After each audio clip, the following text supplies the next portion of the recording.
Well, it was bound to happen at some point. After delaying the inevitable several times, Ole Gunnar Solskjaer had no excuses left following Manchester United's 4-1 thrashing at the hands of Watford, a team that is a likely candidate for relegation. The Norwegian tactician had looked out of his depth this season, but the club's owners took their sweet time to make a decision. Maybe the writing was already on the wall after the team were smacked and thrashed all over the park in the 5-0 demolition at the hands of Liverpool.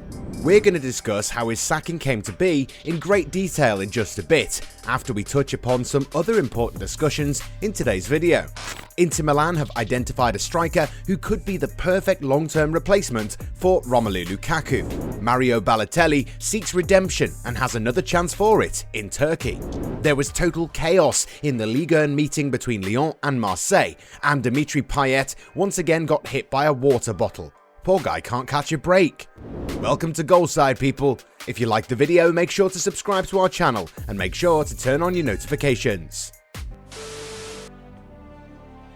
The game between the two giants of French football was supposed to be a great spectacle, but it turned out to be yet another Ligue 1 encounter marred by fan violence. Just a few minutes after the game started at the Groupama Stadium, it was immediately disrupted. While taking a corner, Marseille star Dimitri Payet was the target of several projectiles, including a water bottle that found its mark. Following total chaos on the field, Rudy Bouquet, the match commissioner, asked everyone to go back to the dressing room. After more than an hour of waiting, it was announced that the game was resumed, and fans were warned that another incident will not be tolerated. From then on, the home side returned to warm up, but Marseille players did not return to the field. It was eventually announced that the game was not going to resume. This means that the game will be rescheduled, and we're fairly certain that Lyon will be fined for the incident, and it might even see them play a few games inside an empty stadium. Top scorer in Ligue 1 with 10 goals, Lille striker Jonathan David has made a sensational start to the season. The Canadian's performances have not gone unnoticed, and now he's in the sights of Inter Milan, who are considering a winter approach.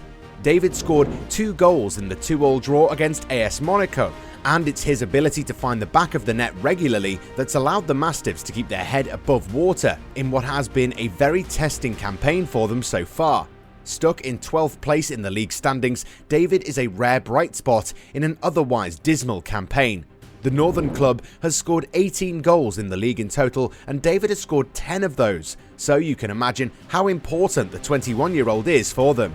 According to rumours, the player's performances have impressed Inter Milan quite a lot, who are keen on signing him this January. After scoring 13 goals and providing 5 assists last season, David has made an even better start this time around.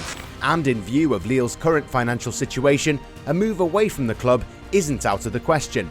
Lille are definitely going to do everything they can to keep David, but if the Nerazzurri approach with a bid of above €35 million, then they might be forced to do business. A Champions League spot seems unlikely, and Inter Milan's project might impress the striker, who would want to test himself in a new environment, where apart from putting himself in challenging situations, he'd also have the chance to win some silverware, which does seem to be a difficult task at his current club this time around.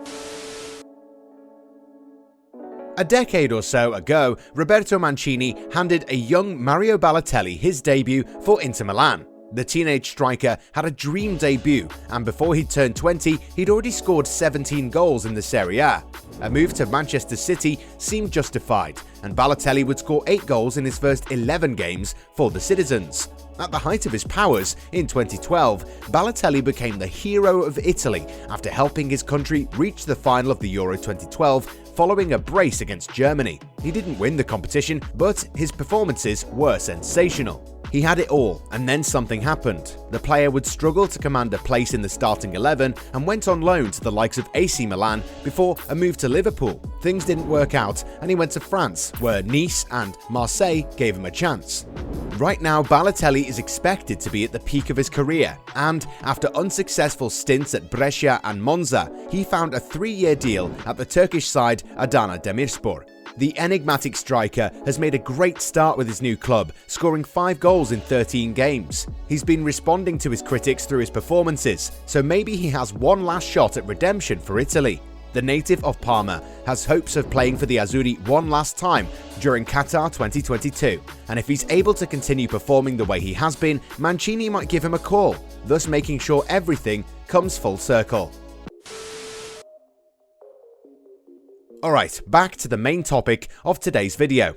It was inevitable that Solskjaer would be sacked. The Norwegian had simply lost the support of his players and realised that his team was unable to move forward since the 5-0 humiliation at the hands of the Reds. After a discussion with the former striker, the club decided to part ways, but ensured that the wording was as respectful as it can be. Ole will always be a legend at Manchester United, and it is with regret that we have reached this difficult decision.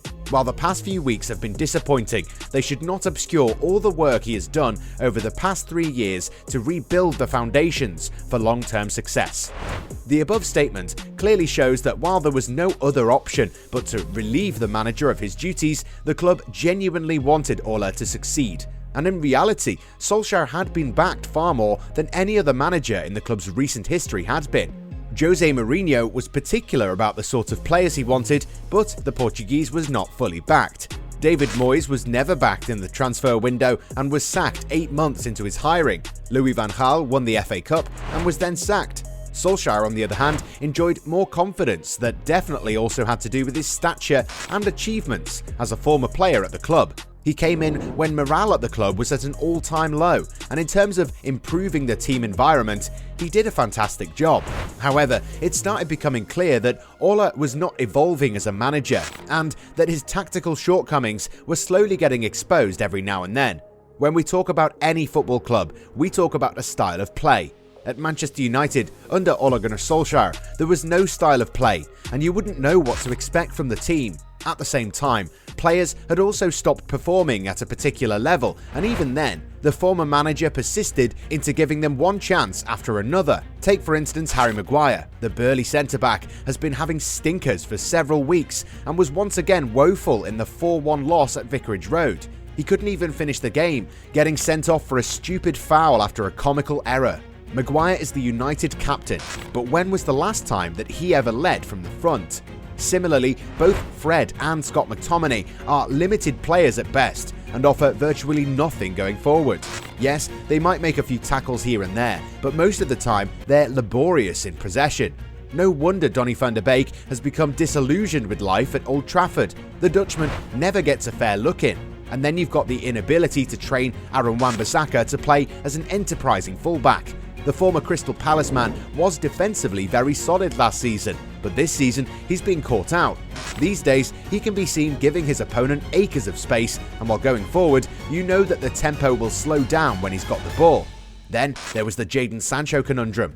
Solskjaer was desperate to sign the young winger from Borussia Dortmund. When his arrival was confirmed, we're certain that he would shine for the Red Devils, but so far, Sancho has 0 goals, 0 assists to his name, and struggled to command a place in the starting 11. Similarly, Bruno Fernandes has gone backwards as well, and needs to be disciplined a little, given his over-enthusiastic displays that have started resulting in a lot of errors in recent weeks. At present, Manchester United have made Michael Carrick the interim coach, as the club looks for a more permanent solution. A lot of names have come up, such as Zinedine Zidane, Mauricio Pochettino, and Erik ten Hag.